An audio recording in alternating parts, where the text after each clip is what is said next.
Good morning, my fellow yogic travelers. I'm mighty glad to be alive today, and I hope that you are too as we continue to live, laugh, love, learn, linger, and live the life we love. It's Monday, so let's go right to Poetry Day. Jalaluddin Rumi, one of my favorites. This is called Gnats, like bugs, Gnats, gnats inside the wind. Some gnats came from the grass to speak with Solomon. "O Solomon, you are the champion of the oppressed. You give justice to the little guys, and they don't get any littler than us. We are tiny metaphors for frailty. Can you defend us? Who has mistreated you? Our complaint is against the wind." "Well," says Solomon, "you have pretty voices, you gnats. But remember, a judge cannot listen to just one side. I must hear both litigants." "Of course," agreed the gnats. "Summon the east wind," called out Solomon, and the wind arrives almost immediately. What happened to the gnats' plaintiffs? Gone. Such is the way of every seeker who comes to complain before the high court. When the presence of God arrives, where are the seekers? First there's dying, then union, like gnats inside the wind. All right, love that. All right, for my journal writing friends, or just to get the psychological juices going and elevate the conversation within yourself or with good friends or someone who you'll risk sharing these things, or with me, and I'll be glad to get back to you on this. How did you get affirmed and blessed when you were younger, or did you get disconfirmed and cursed? You got the eye of blessing and the eye of the malocho, the squinty eye. So let me know how that worked for you. Did you get affirmed and blessed, or disconfirmed and cursed? All right. Now, my teachers always reminded me that yoga is cheaper than medicine and can be practiced anywhere. It teaches you how your psyche and soma go together, interrelated, interwoven. It takes you beyond the fear complex to look to the vastness and learn to not limit your outlook. Okay. That means we're all destined for keener observation within ourselves and without. Have you ever noticed that the form that your soul is most impressed with is your own? Yeah, we all have that interest in thinking that we're the ones that most interesting we have to take care of, right?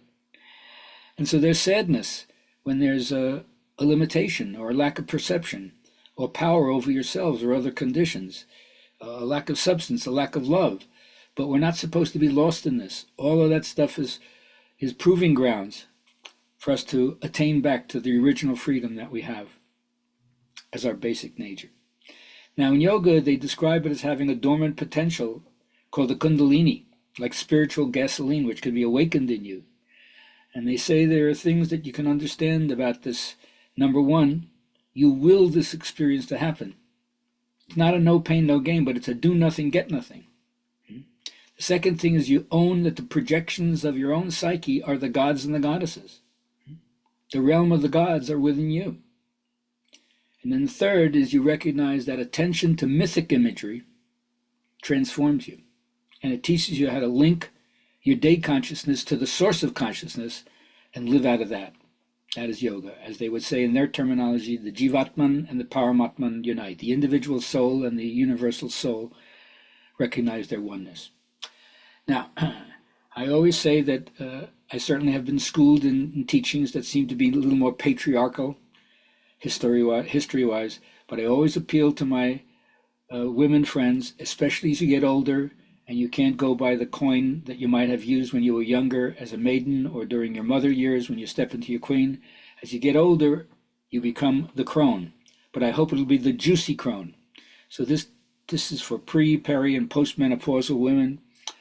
To be initiated into your own depths, just remember you're going to grow more autonomous, less ruled by the need to take care of others or fix human relationships. You don't need a man, but you got to live your own unvarnished truth. You don't need any permission to be released from the roles that most people have recognized you in your whole life, but you're beginning to more and more live out of those roles that are clamoring for expression. So do that. Now, I've learned to give up the idea that it's going to get any easier. There's always going to be challenges, always going to be tests to see if I'm trustable in the end. I keep getting poked in different ways to see am I collapsible, and whether or not my happiness is dependent on people or circumstances outside myself. So not dependent upon circumstances or other people's response. I have to generate that within myself. So that's why my affirmation teachers say it's in the selection of your thoughts that your destiny lies. Don't dig up old corpses. Just like nature disposes of things if you leave it alone. But if you dig up and rehearse your old mistakes, you pick the scab. It's like opening a grave. Liquidate it. Write it off in your mind. Fail to give it, don't give it any life. Don't give it any power. Don't consider it as having any present existence. And then the law of attraction responds to the vibrations you're emitting. So once and for all, when you activate something by paying attention to it of that which is unwanted in your life, the law of attraction helps that to be more. So selectively sift in order for you to feel good. And if I could say one of the things to go for, I would say go for joy. Have a great day. Look forward to seeing you soon.